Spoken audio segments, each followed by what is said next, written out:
7. Okay. I'll try for another 3 bladder tonight. Vesatanur. If I go away, guys, this winter, then we're going to be learning over the phone from wherever I go. Well, we're down the home stretch. Well, we're going to learn over the phone. I don't know where everybody's going to be, but we're going to learn over the phone. Okay, by that time we might be all caught up. What? I'm going to be in Detroit, yeah. Well, what about through the internet? I don't know, it's too complicated. But, it's cheaper, but it's too complicated. Anyway, but by that time maybe we'll be all caught up. Because if we kept up the pace, which we're not, of 12 blot a week, then we'd be caught up in 6 weeks. All right. In any event, 7 weeks. This is the second line, 2 dots. This is the oven from your friend's wall. 3 tvachim mina kilia, 3 tvachim from the rim, for shehein arba safa, which is 4 tvachim from the rim on the bottom. Kilia is the rim on the top, and the oven is, of course, narrows towards the top. So it's 3 tvachim from the top rim, which is 4 tvachim from the bottom rim. He explains basically safa means the outer rim on the bottom. In other words, there's a rim and there's an outer rim, and this is from the outer rim on the bottom. Vilifnim,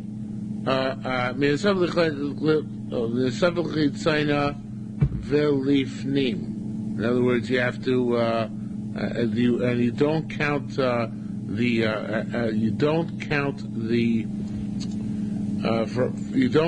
the width of the oven itself. In other words, it's from the outer rim, and lifnim means beyond that. Rabbanan amrei min asafa pnimis v'lachutz. No, actually you count from the inner rim. In other words, the oven has a thickness, obviously, right? So the question is whether the thickness of the oven counts in that distancing of 3 tvachim or not.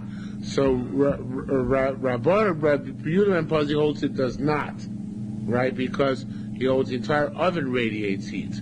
Rabbanan hold, even though the oven radiates heat, but you actually must distance from the fire. And therefore the thickness of the wall counts in the distancing of your oven from your neighbor's wall. So the oven doesn't damage his neighbor's wall. Yeah, you're not lost at all. Okay?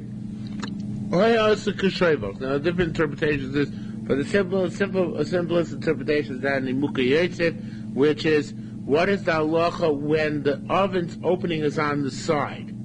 They're not on, normally the oven's open on top. This is what the question whether it opens on side. There's a different standard because, and then the fire might go out sideways, right? The Shemini Minadol, let's learn out from here. Rabbi Yehuda says, Achete Tachtov, but you have an oven on a second floor, is actually next Mishnah. It's not, when you have an oven on the second floor, you can't actually maintain on the second floor until there is a maziva shlosha tvachim, until there is a ceiling, the thickness of 3 tvachim underneath the oven, which is obviously a pretty solid ceiling. Over kira, if it's a small oven, tefach, it's a tefach. Now, kira, lo kamin shevach yasuya. A kira is, don't you know that it's like a shovach, meaning that the opening is on the side? B'teimar bein milamala and bein lamata tefach. And it says about a kira, both on top and on bottom, and on the sides, I assume as well, the shiur is a tefach. So it's here, we call it bein milamala and bein milamata. No matter where the opening is, and no matter how much the distance must be, the distance is shlosha tvachim. In other words, the distance which always required is 3 tvachim. No more, no less, and that doesn't matter where the opening of the oven is. Lo yamin adam tanur b'sof beiso, halach beiso. A person should not put an oven in his house, unless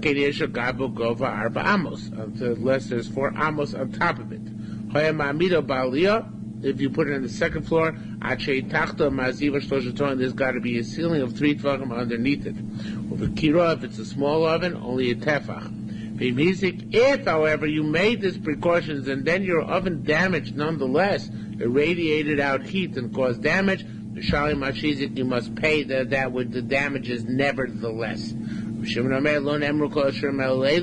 No, the only reason we learned all these shurim is she'im hizik yepoter mashan, that if damage occurs, you're taka exempt. Meaning, once you fulfill the obligations imposed by the rabbis in this chapter of Basra, if you did that, then you're exempt. You don't have to pay, which is an amazing concept, and of course it's discussed in Bavli as well. But that's what he wants to say, that if there's no obligation beyond fulfilling the letter of this law. Okay, Tani, we learned.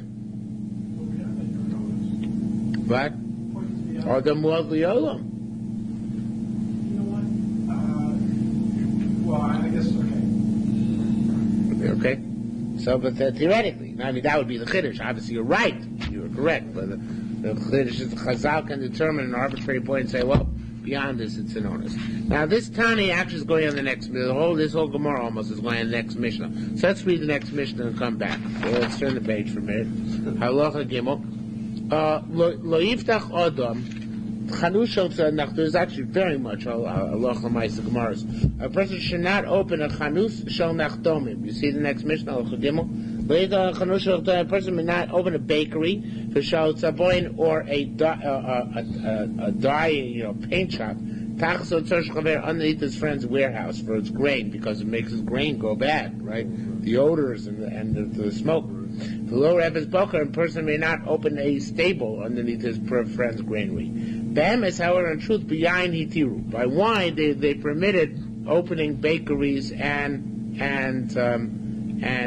paint shops, v'lo Eves Boker, but not a stable. In other words, the heat makes the wine better, at least in the place where this Tana wrote the Mishnah did. But the stable odors do not make the wine taste better. If there's a store in a courtyard, the other tenants can protest against the store. The law alone to say to the storekeeper, I can't sleep because of the people who are coming in and going out. Now, this is interesting because actually you can't force him to close the store, as we shall see in the Gemara. But he can impede upon his growth and say, I'm not letting you grow beyond a certain point because the people coming in and out disturb me. Yes, I was going to discuss that. So therefore, he has to make his vessels and go out and sell in the marketplace. But since the store is already there, he cannot protest the existence of the store. The law alone say, that I can't sleep because of the sound of the hammer and the sound of the mill. Also, what he can't say is that he cannot sleep because of the noise made by children learning Torah. In other words, even though children learning Torah create a great din and racket, nevertheless, you don't have the power to prevent that from happening. Chazal didn't let you do that. Okay, now let's go back to Daled Amud Aleph. Tani, we learned shaloshel nafachim. Also, a blacksmith made out open under his friend's granary. Tani Rabbi Kana said, "In have amazing halacha. In have a kagon kine. If let's say there was a small, the way Lieberman explains kine is a knife shop. It's like a small blacksmith, right? Okanapach or something like a napach to begin with, but it wasn't a full-fledged blacksmith. Mitchila. Initially, mutter. Then the guy is allowed to. In other words, if my knife shop or small smithy preceded this guy's granary, even though later on he opens his granary in the vicinity, I can expand my shop. I can grow in business. Whereas I can't initially found a smithy where there is a granary pre-existing. But if it's obvious that my smithy pre-existed the granary. That's the owner of the granary can't make me go away. But the Chiddush is here that even at a small operation, I can expand into a bigger operation. Okay, says Mar Kenegati Raso Mau. What's the story opposite somebody's house? Not opposite his granary, but opposite somebody's house. Rabbi Yachar said, you certainly can't open a bakery opposite somebody's house, right? On the bottom floor or anywhere near adjacent there too.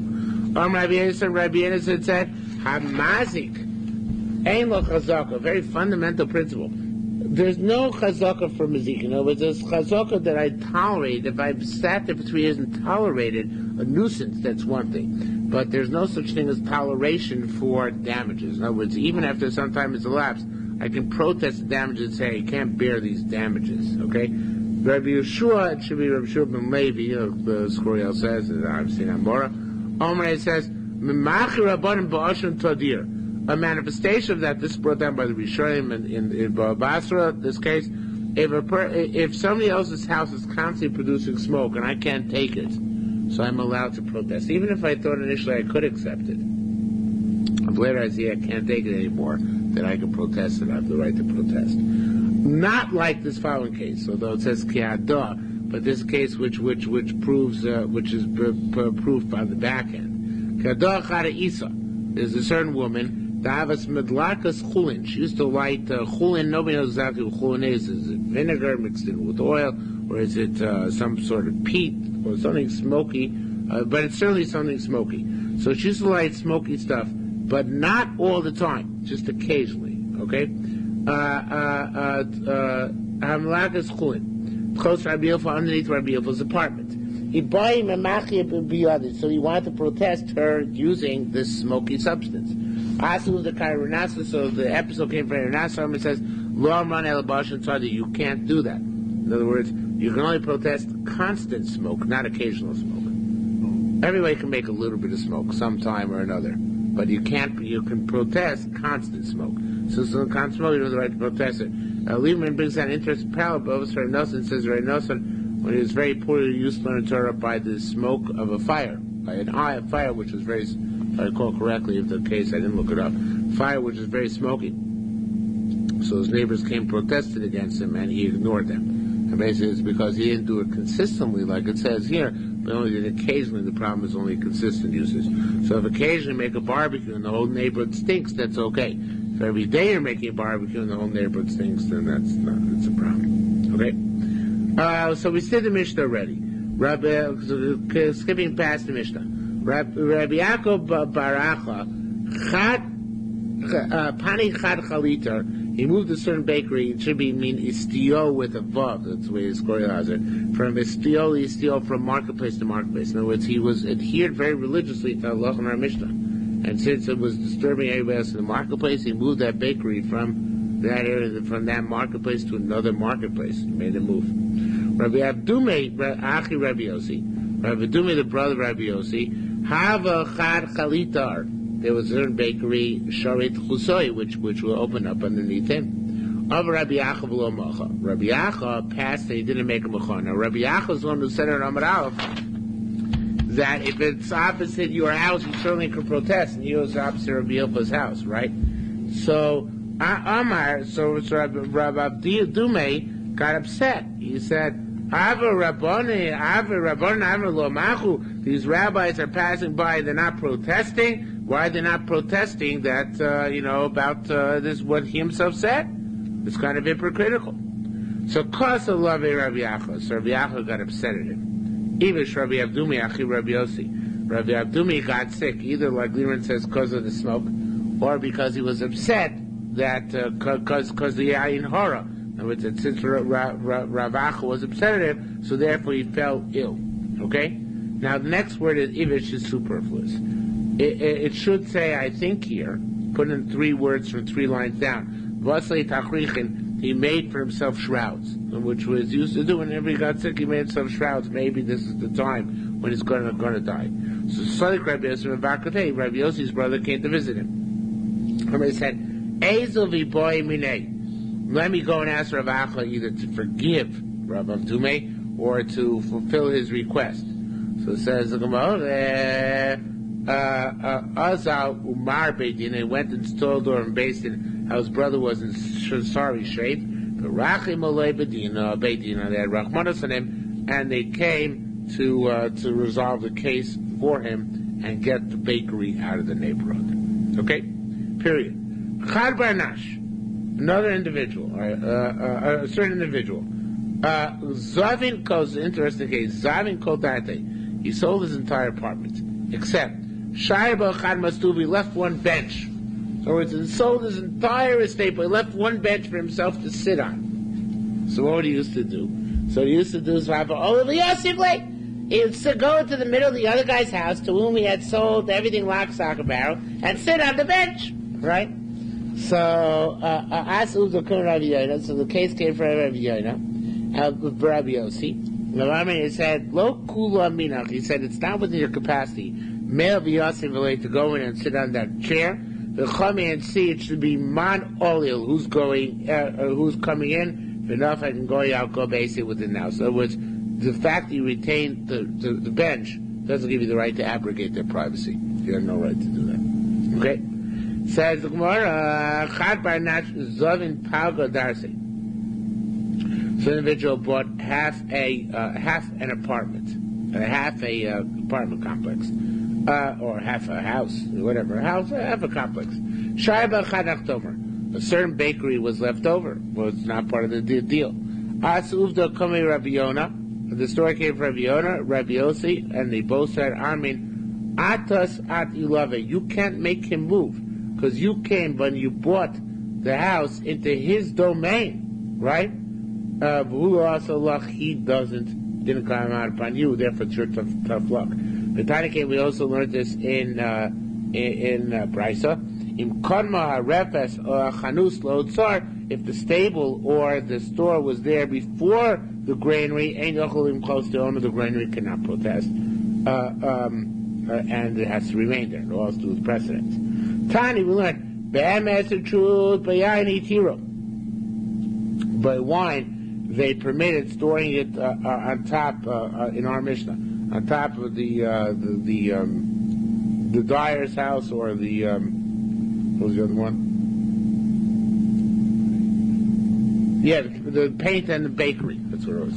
Dyer is the paint. So the paint and the bakery. So, wine, they permitted putting the bakery underneath it. Alpha P, Shemato, even though the wine's volume will get diminished. I always feel bad about this because I store my liquors above my oven. So obviously they're gradually evaporating, right? Oh, that's right. But nevertheless, what? No, they're closed.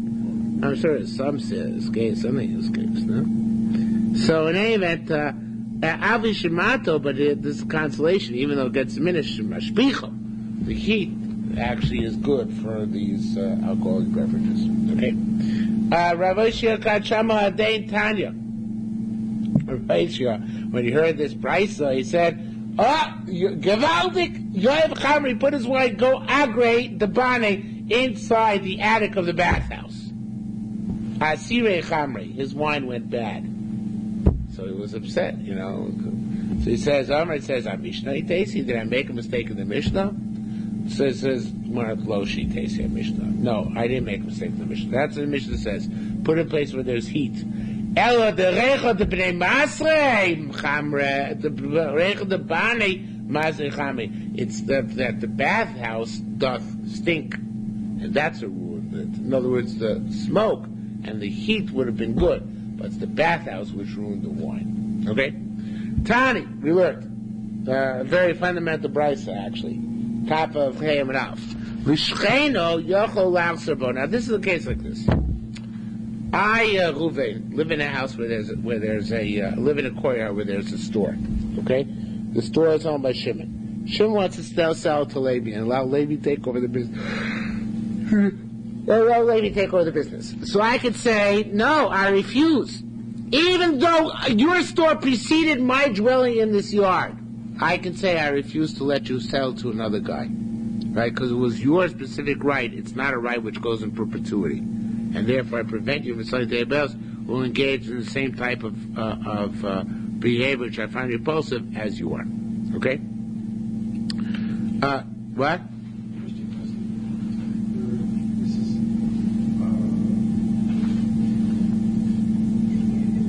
American law, when you draft a contract, what you want to do is, depends on which side you want to preclude the right of the other party to pass that right on to the next one. That's what we're doing over here, right? You can't put it. But Misha Kiva love any sport. If the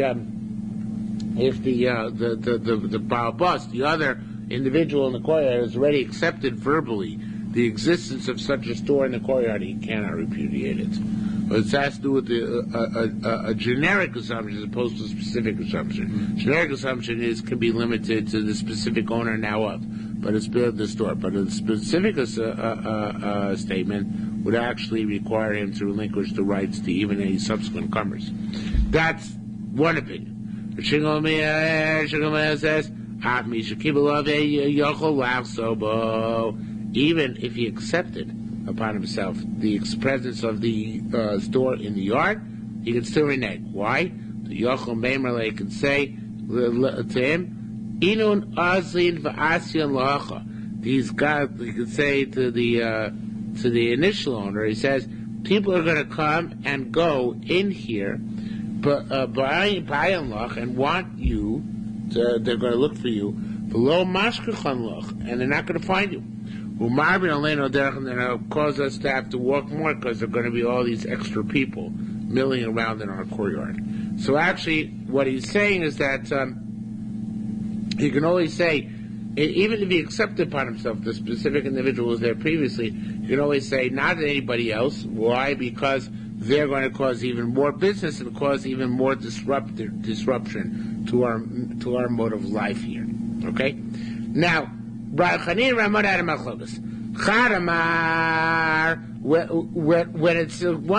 says l'shcheino, that you're transferring the business to your neighbor, what does that mean? It means that mishrase go darte. You're going to put your neighbor into the pre-existing store. Well, it's not a right to have a store there, but it's putting him into the store which you owned previously, right? And then we have this issue whether, in fact, that transfers or doesn't transfer. And now we say Misha Kibbutz, once the other boss, one of the other Ba'abatim in the Chotzer, has accepted the situation, and the Yochel Lachser, he can't renege. And the Yochel Lachser, he can't renege. Here it says Ravuna B'Shvi Chorona Amar. The other the set before Achina Amon, it said like this. He said Ma'al L'Shcheino. When it says L'Shcheino, it means Miftech Le'Chanus. It's talking about the right to open another house in the yard as the store, right? Even on that, Mishakibul Aveda Yochel Lachsabo. He accepted by himself. He can't renege.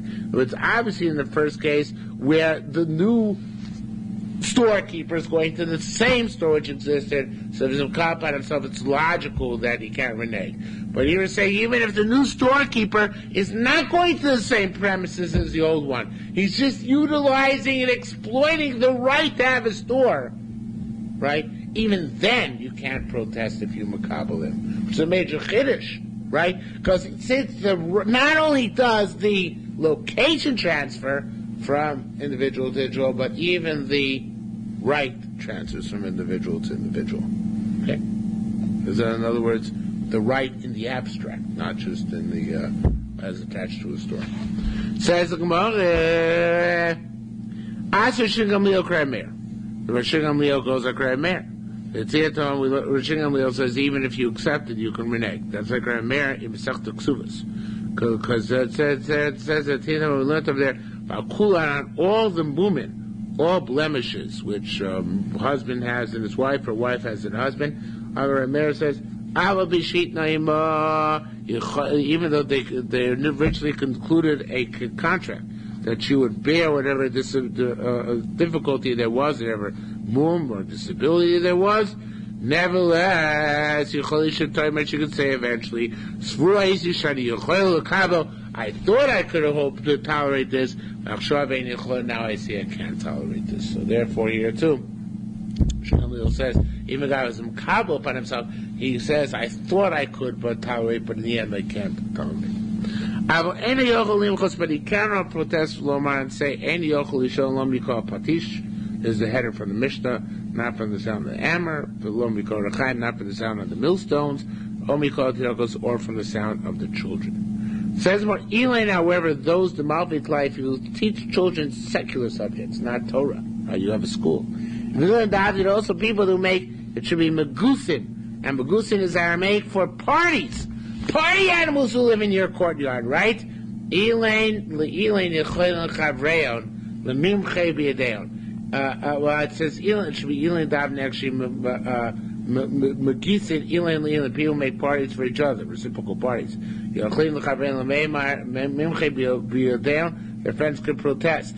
The Yochel Memerle, they can say to this guy who's a party animal, or the guy who's teaching kids secular subjects, Inu Nazavash, and all these kids or party revelers are milling around in the courtyard.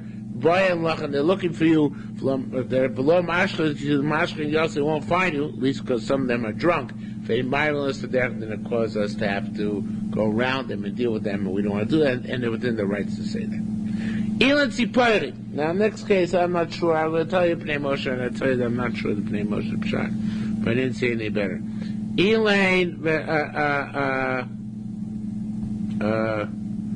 Tzipori, the people in Tzipori, right, one of the major towns. Memachin Elin, they used to protest to each other. B'masmare de Navla, with the stench of garbage. In other words, there was too much garbage in the streets, and they used to protest it. So, Horav Avime, Bartuve Paskin, Mise Chad Naval, put a garbage heap between each wall. In other words, between two neighbors' walls, you put a garbage heap, and somehow that was supposed to be the problem. I guess you have to have been there in order to see how that solved the problem. Okay, but they did complain about the garbage. But I'm not so sure I like that shot. Liebman also seems to allude to them shot, though it doesn't go out and tell us exactly what he's alluding to. He says, look at Tosefta Kipshuta, and I don't have a Tosefta Kipshuta to look at. But anyway, he says that the way it seems he wants to explain it is, what? I don't have a Tosefta Kipshuta on anything. No, but I mean, I think so. Yeah. Says the Gemara, so I think what it actually means, or it's like this, they do have one here. They used to hit each other, not protest, but hit physically. Masmare de Navla, with the nail of a Navla. I'm not sure, I don't remember what a Navla is, if it is anything at all, but with a certain kind of nail. That's how I learned.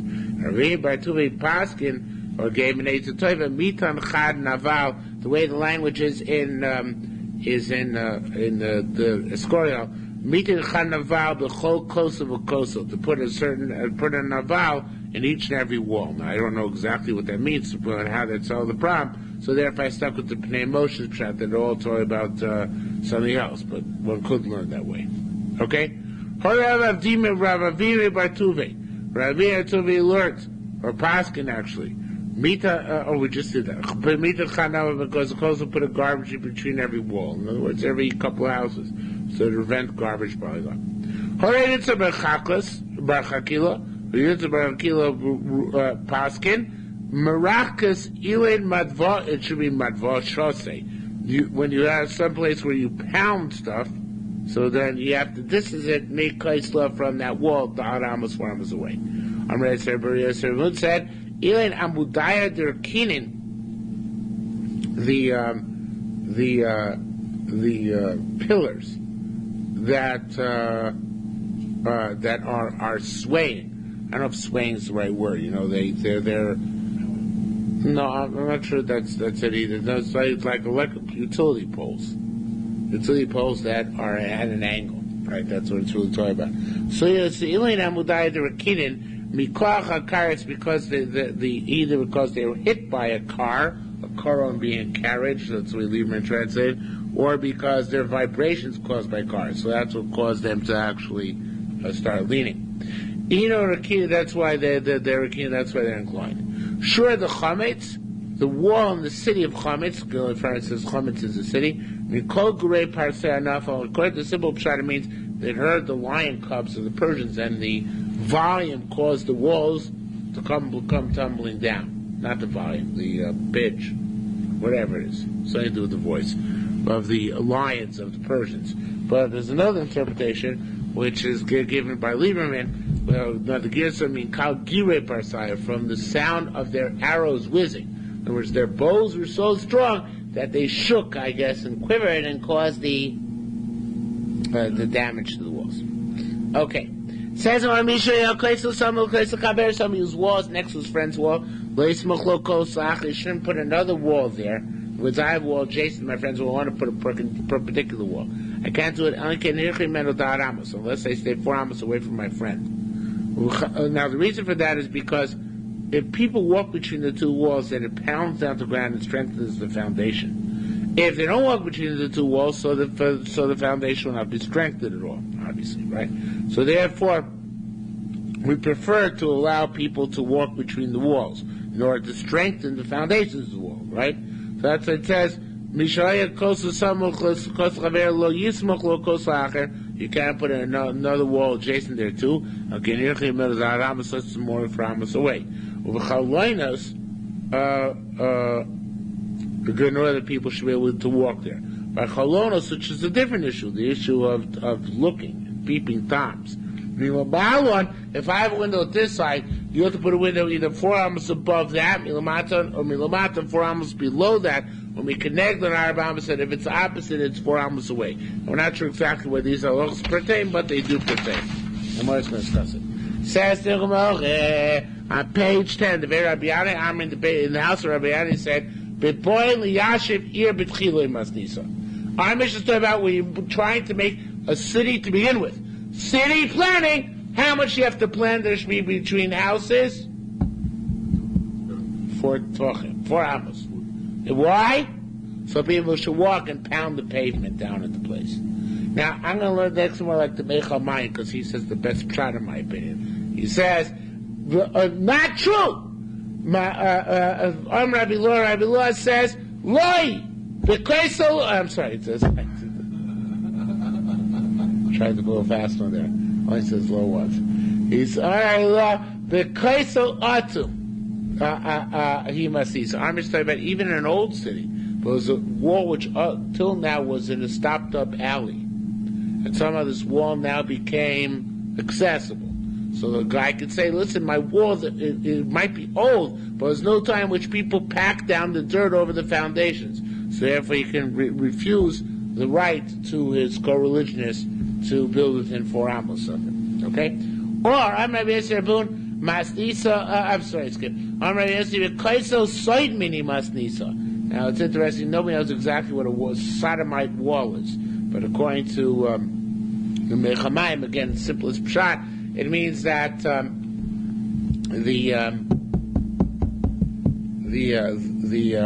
wall is till now was owned by somebody who was like a sodomite, which means kaifamidastommi. It means to overcome that trait. But as a sodomite, he did not provide his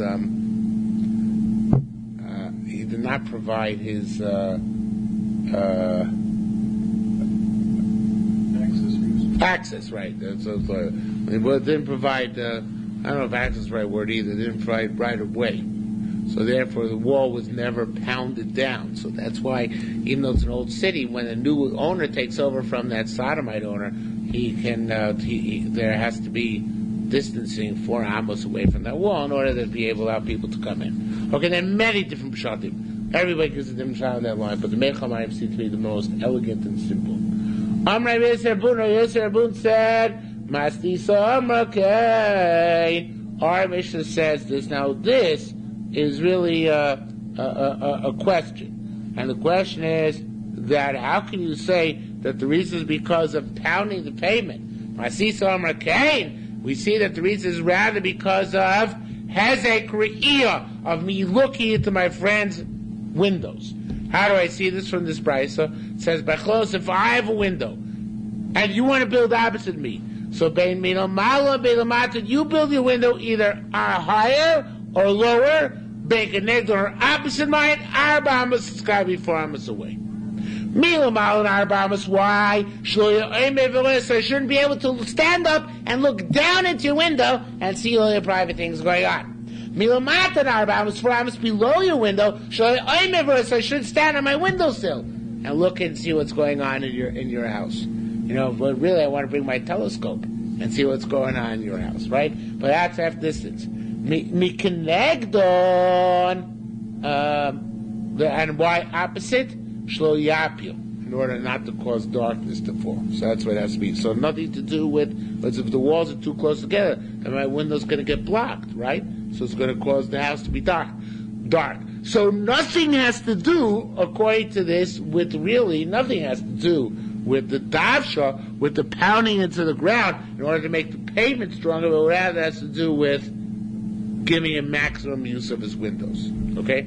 Says the Gemara, once we're on the topic, it should be minat stadim mine. How far does the wall have to be? In other words, windows should never be directly opposite each other. So we said 4 amos down, 4 amos up, or 4 amos away. But what about sideways? How far is that to go sideways? So he says sideways, minat stadim mine, v'tanikim l'machigin ha'koisel minat chalon, kimlo chalon. We separate the wall from the window, the sides of window. Now, I think it means in this context is that if I have a window over here, if you have a window over here and I want to build a window over here, I can't do that. What do I have to do? I have to put a window's breadth away from your window. Okay?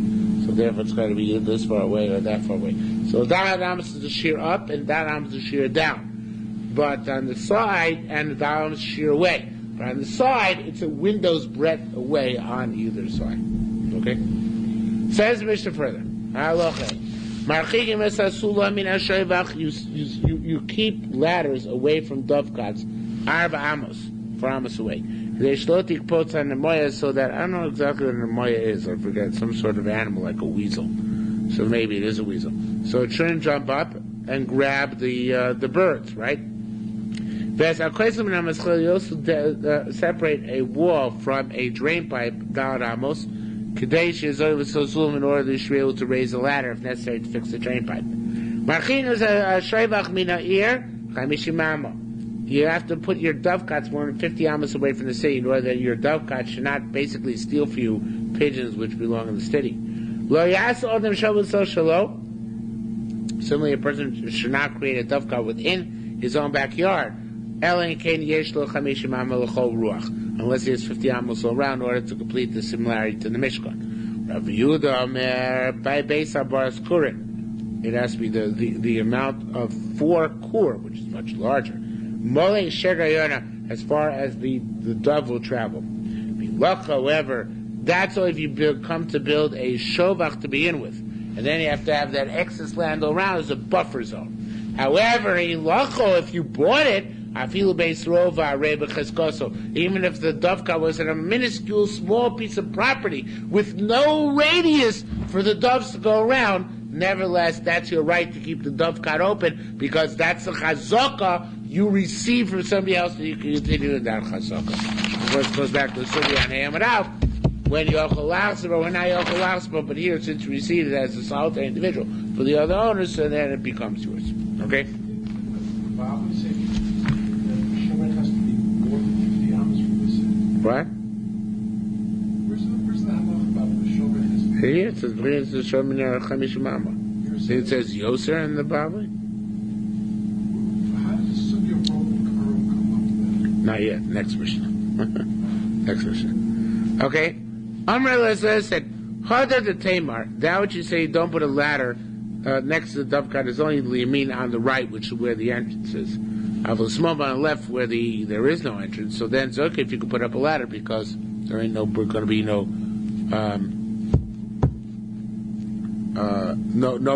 animals going up to the back because the back is sealed off. So the only fear is from the front. Okay? Says the Gemara,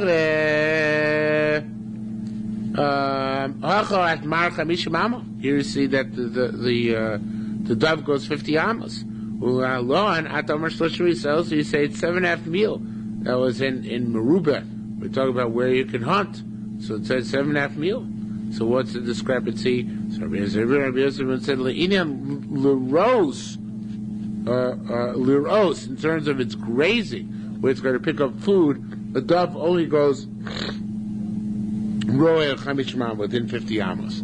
However, in terms of flying, parachas of mil can fly even or twitter even up to 4 mil away. So that's why there's an opinion which holds that shloshim meis, which is approximately 4 mil. In other words, that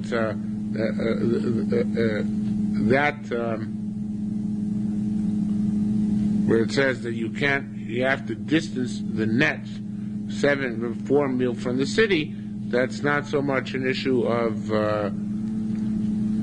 that's not an issue of the doves, how far the doves are going to go, but rather how far they're generally going to go, but how far remotely they're going to go. I'm not sure I'm making myself clear. Am I clear in any way, shape, or form? No. Okay.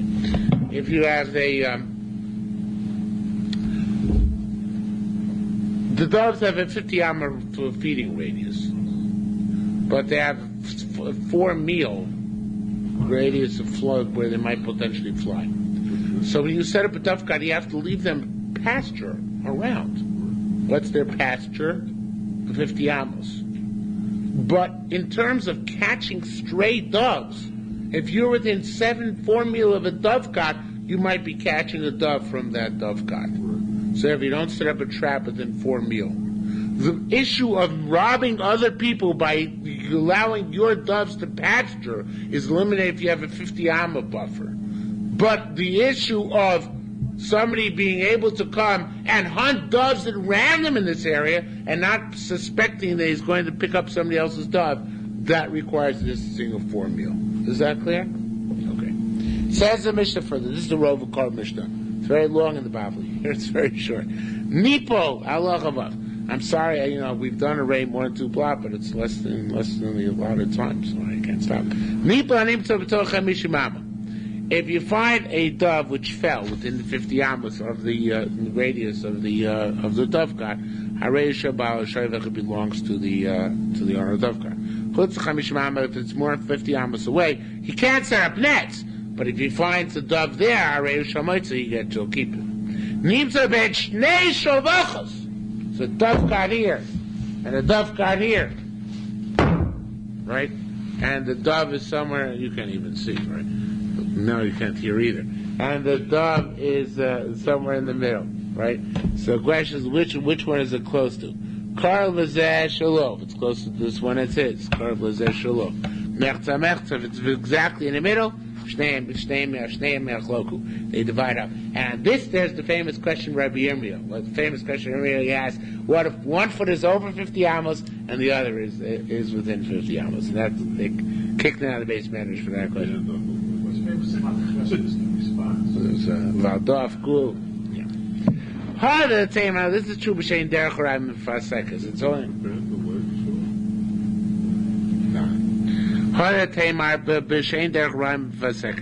that's only if there's no highway, a public thoroughfare in the middle. As much if there's the thoroughfare in the middle, then in that case you don't go by Korov, whichever one it's closer to. Now the Pnei Moshe explains because who knows how the population would change over time, the Yom Hov. But Bekafar is a third shot. Bekafar's shot is that these doves don't jump over the Rishus HaRabim. So therefore, even if the Rishus HaRabim is way over here, towards one of the sides, so that means everything till the Rishus HaRabim, all doves found in this area belong to this dovecot. All doves found in the shorter area belong to this dovecot, which I think is the most logical interpretation, because they're not going to cross, so therefore, all the ones where there's a logical fence, so there's no intertwining, no jumping over. Okay, so it says more, Hatay Alpha Mi'ai. This case learns the case of Matia, Vai Alpha Mi'adon, the case of Matia learns from this case, or vice versa. Hatay Alpha Mi'ai, Shem Ushtayim Shel Chayav Lachris. We learned from the case of Matia that if two people are walking and a pruta falls from between the two of them, you have to do a chroza. You have to announce which one of you, and how to say which one of you lost it. So too, you have to measure who gets the grain, right?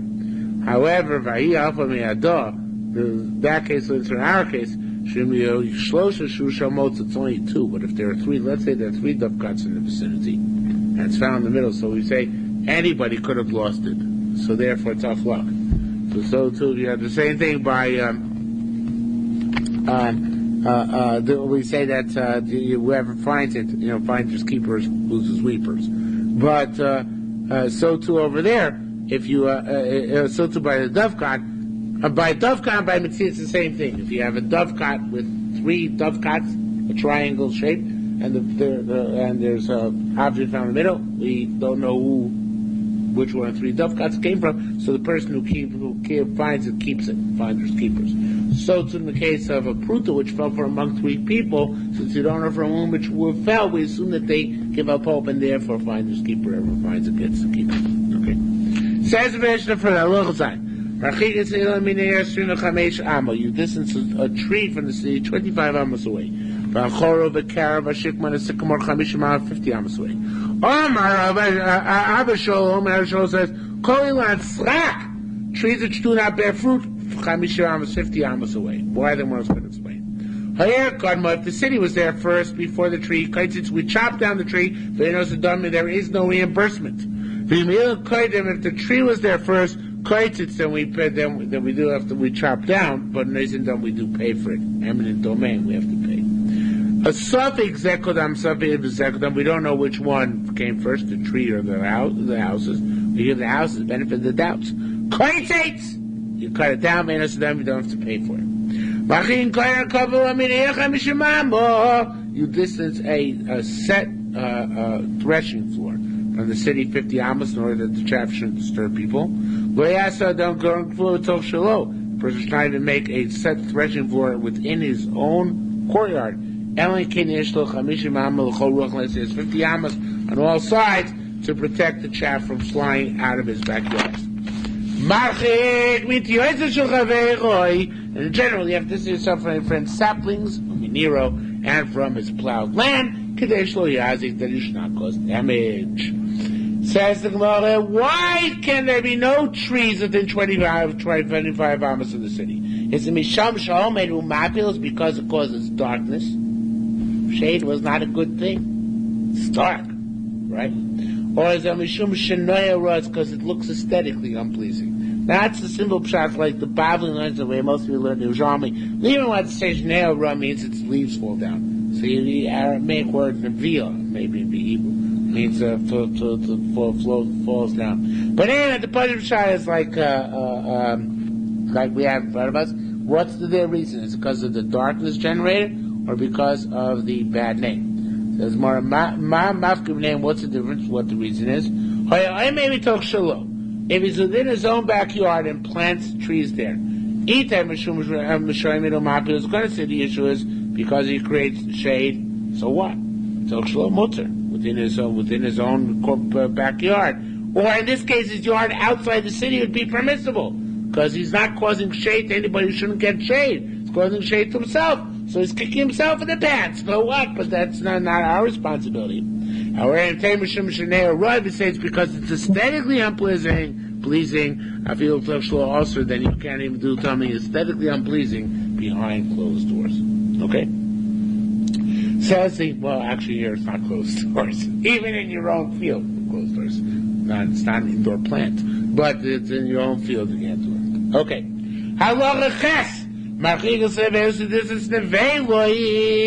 Dead carcasses. Vesakforos grapes. Bursaki and tanneries. Meaning from the cities 50 amos away. They don't see Bursaki and Mizrach. They only make Bursaki on the east side of the city. Because that's downwind. Okay? Rabbi Kiva every side is considered to be downwind. Except for the west wind. Now, why? The Pnei Moshe says, and this is from the Bavli, of course, because they daven to the west. We still daven to the west, right? We daven to the east. Right? I don't know how they used to daven in the old days, but they used to somehow daven to the west. So, the other way, they were on the other side. So, so that's why on all sides, set the west. Marchem Mishram on all sides it did sell 50 amos. Now that's the reason given by the Bible. Yerushalmi is going to give a different reason. Yerushalmi is going to give it based not on the Shechina being in the west, but rather based on the prevailing winds. Okay? Says the Gemara, said, Amokum Shoy Sekelet. The Borski has to be far away from the city enough, and by the time you get that place, the soft hide has become tougher. Or another interpretation is that that's basically the interpretation. In other words, what is the base Rabbi Yaname, until the place where you can stand and smell the smell of the Borski, which basically I assume is a similar shiur. Around 50 ounces a city. By the time you've gotten the hands or hides over there, they're no longer as fresh, and also by that time you're probably not going to smell it anymore. The Daike learned Rabbi Kiva Melechol Ruach U'Eiseh U'Marachik. On all sides, you can go make your tannery, and you only have to sell 50 amos. Chutz Ha'arov, except for the west wind. Why? Because it's a prevalent wind, not because of the Shechina, but because of the prevailing wind. Similar to what we said before, by kutra, by smoke, if it's constant, then you can make a mecha. If it's occasional, can't make a mecha. So other sides, there might be occasional wafting in from the Bursaki. At 50 amos, it's going to be very occasional. But in the other side, on the west side, since it's constantly an east wind blowing, so then that's something which is intolerable. Okay? Says the Gemara, Rabbi Yonah used to walk with people smitten with leprosy. It's a type of leprosy. Armalei says Avua should be. His father said to him, don't walk on their east, on their west. So somehow the wind is going to direct them, the germs, in the other direction. I'm not sure which is east, which is west. I have difficulty with that. But you get the idea, right? You should walk on the side where the wind is not blowing. Okay? Unless it's blowing from him to the bambukashkin. Okay, look at this. You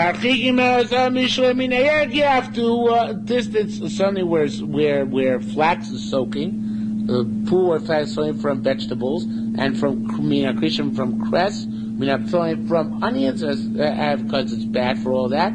Distance mustard seed from the peas. Chardal is one of the most important sugyas in Bava Basra.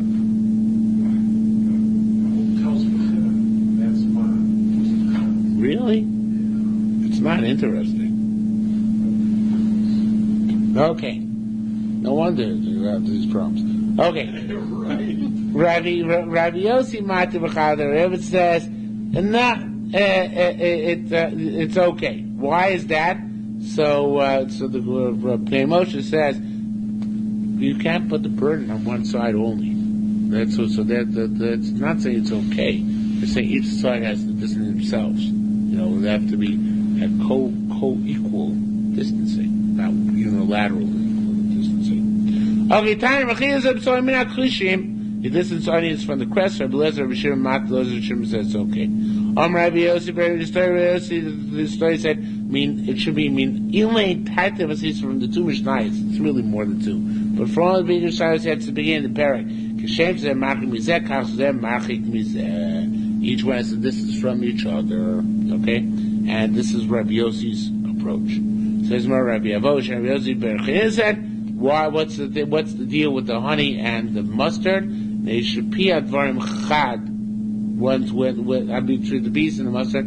The mustard makes the honeys sharp. In other words, it makes them feel sharp, taste, sensations. Marchiva said that ruins the honey, makes the honey so bad. Now, I don't know exactly how it works, but you go to the store, there clover honey and orange blossom honey and this type of honey. So therefore, you see that what the bees eat influences the taste of honey. So therefore, the honey obviously is ruined by the mustard. Okay, we'll stop here for this evening. 3 o'clock. What? They all have chardon. But actually, it's marchikim zemi. That's basically it. Try different types of honey to find at least I think clover is much better. They say clover's the best.